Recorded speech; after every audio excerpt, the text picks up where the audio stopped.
ডুডু আর সতীশ রায় মুখের উপর বলে দিলেন, আরে দূর মশাই, খাঁটি সোনার গহনা হয় না, তার সঙ্গে ভেজাল মেশাতে হয়, তবেই সেটার চেহারা খোলে।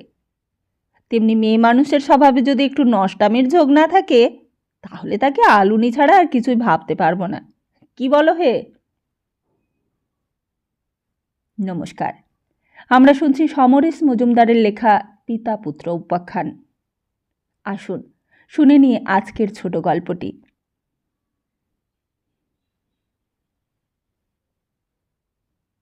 কথা হচ্ছিল সতীশ রায়ের বাগানের বেঞ্চিতে বসে। পাশে বয়ে যাচ্ছে ডুডুয়া নদী। পেছনে সতীশ রায়ের দোতলা বাড়ি, সামনে বাগানের শেষে কিছুটা হাঁটতেই ন্যাশনাল হাইওয়ে। যারা শুনছিলেন তাদের দুইজন সতীশের স্তাবক, আর তৃতীয়জন একজন নামকরা ঘটক। স্তাবকরা মাথা না নেড়ে বললে, তা ঠিক। ঘটক যজ্ঞেশ্বর মুখুজ্জে হাত কজলালেন। আগে কোন বাপ বলবে যে তার মেয়ের স্বভাবে একটু নষ্টামি করার ঝোঁক আছে? বাপ না বলুক, মা বলবে, আত্মীয় স্বজন পাড়া প্রতিবেশীরা বলবে। আর তাও যদি না কেউ বলে, মেয়ের দিকে তাকালেই আপনি বুঝতে পারবেন। আর তা যদি না পারেন, তাহলে আপনি কিসের ঘটক? মুখ বন্ধ করলেন সতীশ রায়। যোগেশ্বর বিনতি গলায় বললেন, এইরকম পাত্রীর কথা আজ পর্যন্ত কেউ আমাকে বলেনি। আপনি কেন এমন পাত্রীকে পুত্রবধূ করতে চাইছেন? হাত তুলে থামিয়ে দিলেন সতীশ রায়। আমার ছেলেকে দেখেছেন? শান্তশিষ্ট, দেখলেই বোঝা যায় এক ফোঁটা ব্যক্তিত্ব নেই। তার বউ যদি ঘোমটা মাথায় গুড়ের বস্তা হয়ে বসে থাকে, লজ্জায় নেতিয়ে থাকে সর্বক্ষণ, তাহলে ছেলেটা কখনো মানুষ হবে? আমি চলে গেলে 5 ভূতে লুটে পুটে খাবে সব। ও হে, ঘটক মশাইকে বলে দাও লোকে আমাকে কি বলে। একজন স্তাবক বলল, ডুডু আর সতীশ রায়। দ্বিতীয়জন মাথা নাড়ল। সতীশ রায় ছাড়া এই ডুডুয়া গ্রামকে ভাবাই যায় না। যজ্ঞেশ্বর উঠে দাঁড়ালেন। দেখি চেষ্টা করে। তাই বলে এমন কোনো সম্বন্ধ আনবেন না যার বংশের কোনো পরিচয় নেই। এ তো একেবারে সোনার পাথর বাটি, বিড়বিড় করলেন যজ্ঞেশ্বর। কত উঁচু বংশে ভদ্র পণ্ডিত বাবার সন্তান লম্পট যদি হতে পারে, তবে সেই রকম পরিবারের মেয়ের একটু নষ্টামি করার ঝোঁক থাকবে না কেন? ওই ঝোঁক কথাটাই যে গোলমালে ঠেকেছে। জলে নেমেছে কিন্তু বেনি ভেজায়নি। হলো, যান। সতীশ রায় হাত নাড়লেন। 15 দিনের মাথায় হাসি মুখে ফিরে এলেন যজ্ঞেশ্বর মুখার্জি। বিকেলে চা খাচ্ছিলেন সতীশ রায়। জিজ্ঞাসা করলেন, কি সন্দেশ?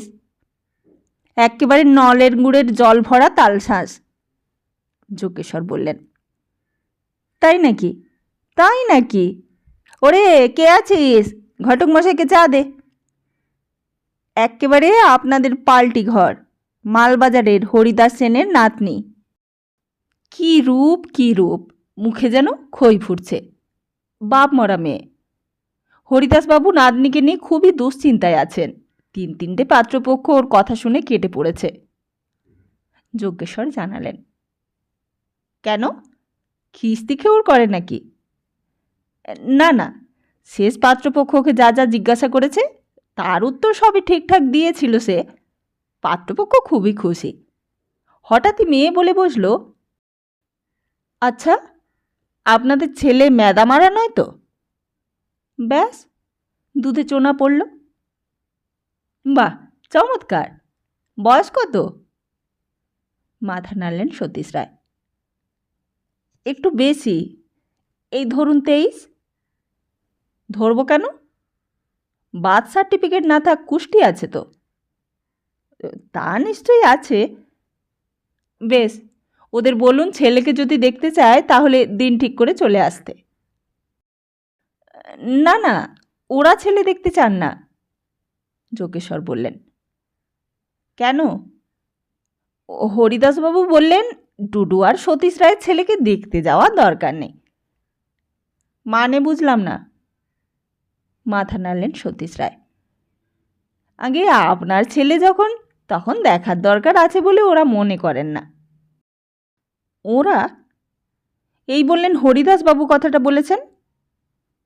হ্যাঁ, উনিই বলেছেন। তবে বলার আগে অন্দরমহলে গিয়েছিলেন, আর সেইখান থেকে ফিরে এসে যখন বললেন কথাটা, তখন মনে হলো বাড়ির মেয়েদের সঙ্গে আলোচনা করেই বলেছেন। বাড়িতে ওনার স্ত্রী আছেন, বিধবা মেয়ে, মানে পাত্রীর মা আছেন। তা বাড়ির মহিলারা আমার নাম জেনে বসে আছেন কেন?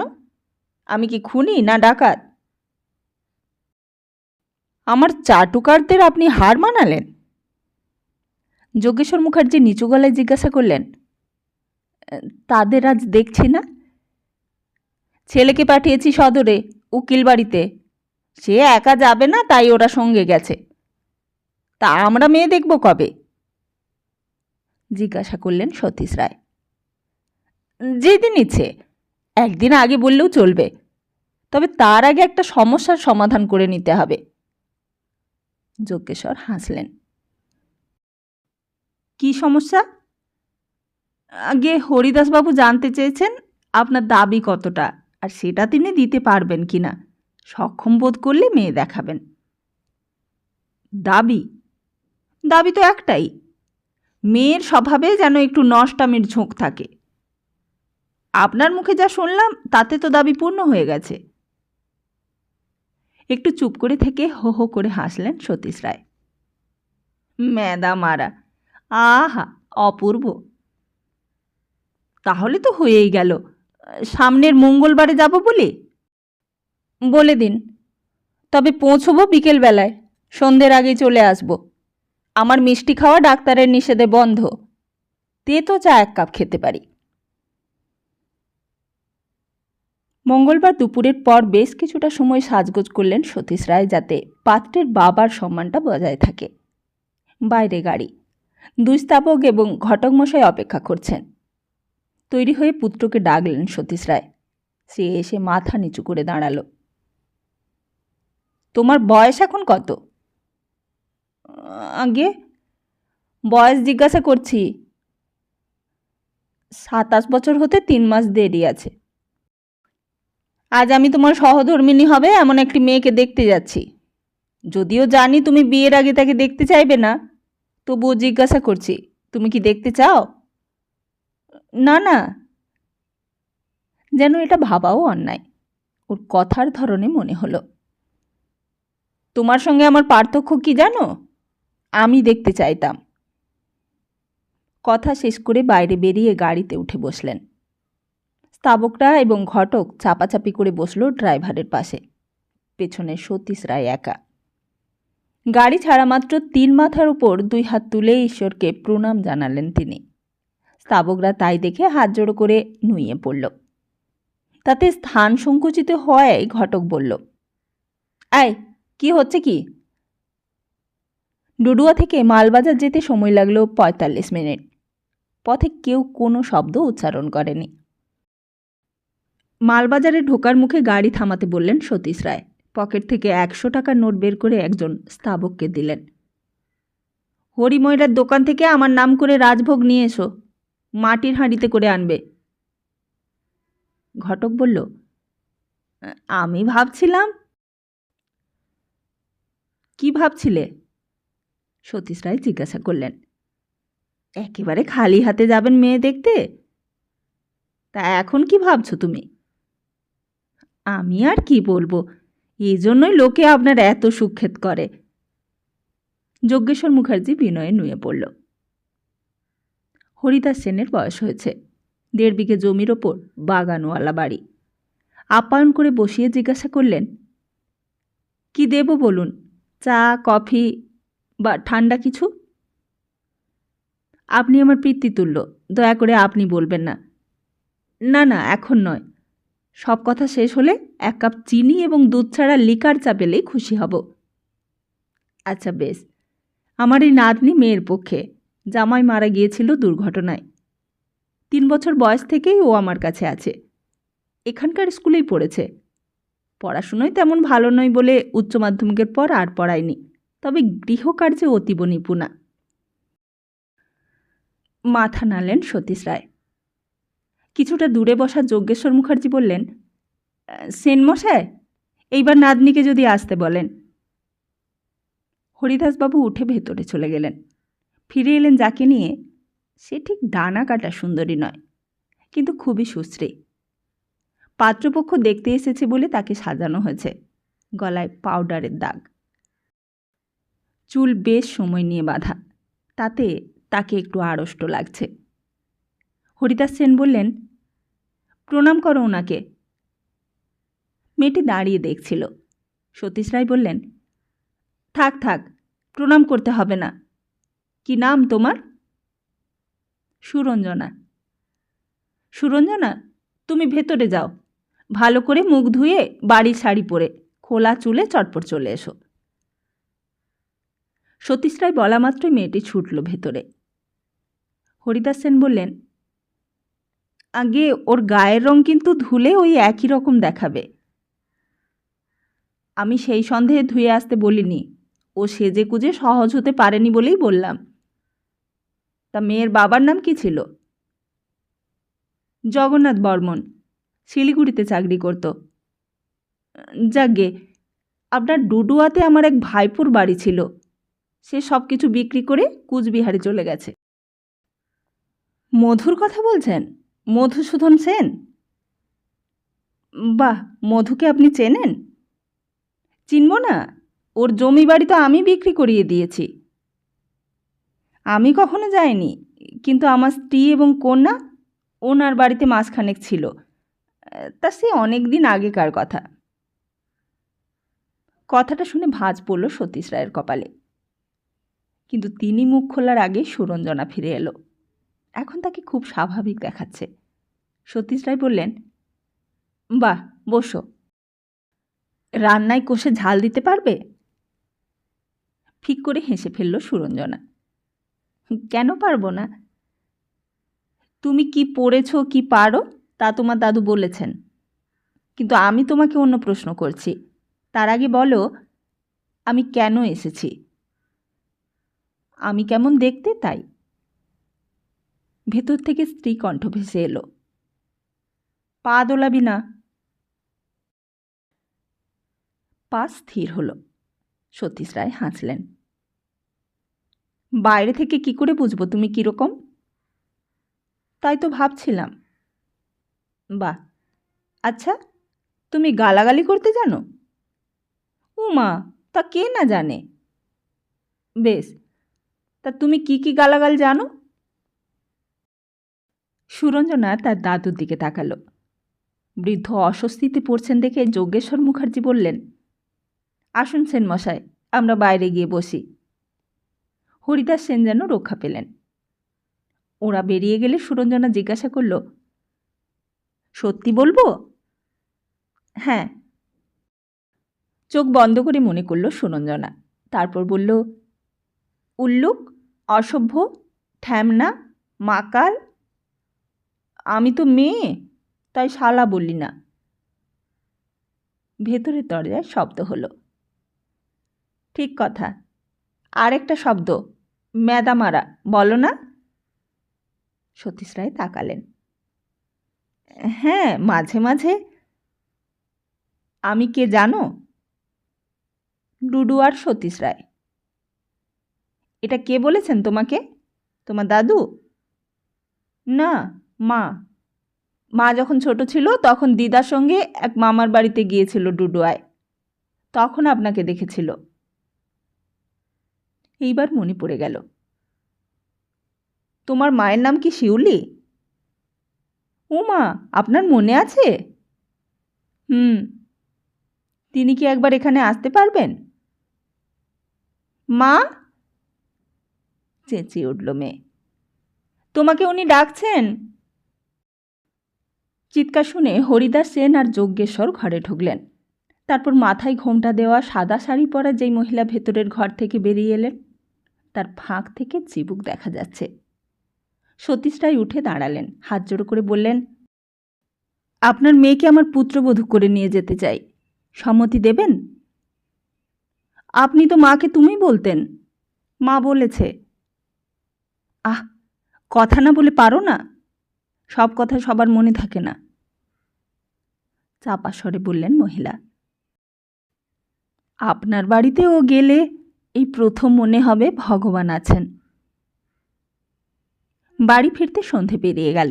যজ্ঞেশ্বর বললেন, এত রাত্রে বাস পাবো না। সতীশ রায়ের মন তখন ফুরফুরে। বললেন, রাতটা এখানেই থেকে যান। আপনার জন্যই এই অভাবটা পূর্ণ হলো। চিন্তা করবেন না, ঘটকালি বিদায় ভালোভাবেই হবে। তা কি আর আমি জানি না? যজ্ঞেশ্বর উৎফুল্ল। স্তাবক দুজন ব্যস্ত হয়ে পড়ল। সন্ধ্যের পর 3 পাত্র খাওয়া সতীশ রায়ের অভ্যেস। স্ত্রীবিয়োগের পর থেকেই এটা আরম্ভ হয়েছিল। তখন থেকেই প্রতি সন্ধ্যের সঙ্গী এরা।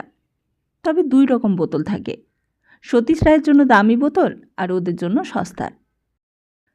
তবে তাতে কিছু মনে করে না ওরা।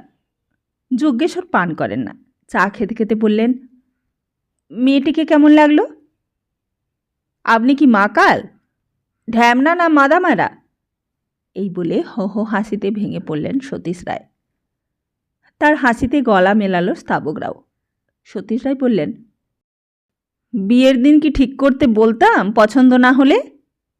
এখন বলুন, এই কথাগুলোর মানে কি? ঢ্যামনা মানে কি?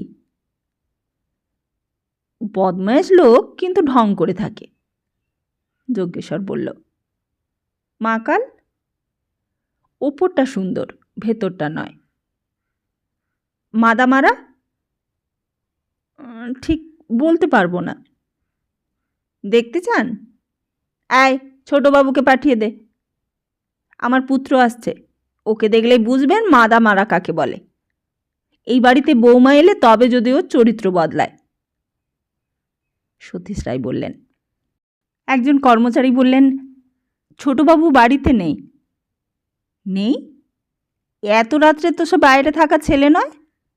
খোঁজ খোঁজ, খুঁজে দেখ। যজ্ঞেশ্বর বললেন, মেয়ে দেখতে গেছেন শুনে বোধহয় মনে আনন্দ হয়েছে। সেটা আর 5টা ছেলের হতে পারে, ওর হওয়ার কথা নয়। মাদামারা। আধ ঘন্টা পর চিৎকার শোনা গেল, এই ছেড়ে দাও, ছেড়ে দাও, নইলে মেরে ফেলবো। আমাকে চেনো না তোমরা? শালা, ফাটিয়ে দেব সবাইকে। সতীশ রায় বললেন, কে? কার এত সাহস? যজ্ঞেশ্বর মাথা নাড়লেন, জড়ানো গলা। মাল খেয়ে চেঁচাচ্ছে। ততক্ষণে কর্মচারীরা ধরে নিয়ে এসেছে এই ঘরের দরজায় যাকে, তাকে দেখে সতীশ রায়ের চক্ষু স্থির। তুমি? পুত্র বলল, ইয়েস, আমি বাংলা খেয়েছি। যজ্ঞেশ্বর জিজ্ঞাসা করলেন, স্বভাবের বাইরে কাজ করলে কেন বাবা? আমি দেবদাস হব। পুত্র টলছিল। দেবদাস? যজ্ঞেশ্বর হতভম্ব। আই লাভ স্বপ্না, স্বপ্নাকে বিয়ে করতে পারিনি, আমি দেবদাস হব। জুতিয়ে তোমার মুখ ছিঁড়ে দেব হারামজাদা। তলায় তলায় এত! আমাকে ভুল বুঝেছ ঢ্যামনা? কে স্বপ্না? কোথায় থাকে? চিৎকার করলেন সতীশ রায়। একজন স্তাবক বলল, পোস্টমাস্টারের মেয়ে, গত মাসে বিয়ে হয়ে গেছে। হো হো করে হেসে উঠলেন সতীশ রায়। বললেন, ভালো ভালো, বিয়ের আগে জ্ঞান বৃক্ষের ফল খাওয়া ভালো। বৌমার কাজটা সহজ হয়ে গেল।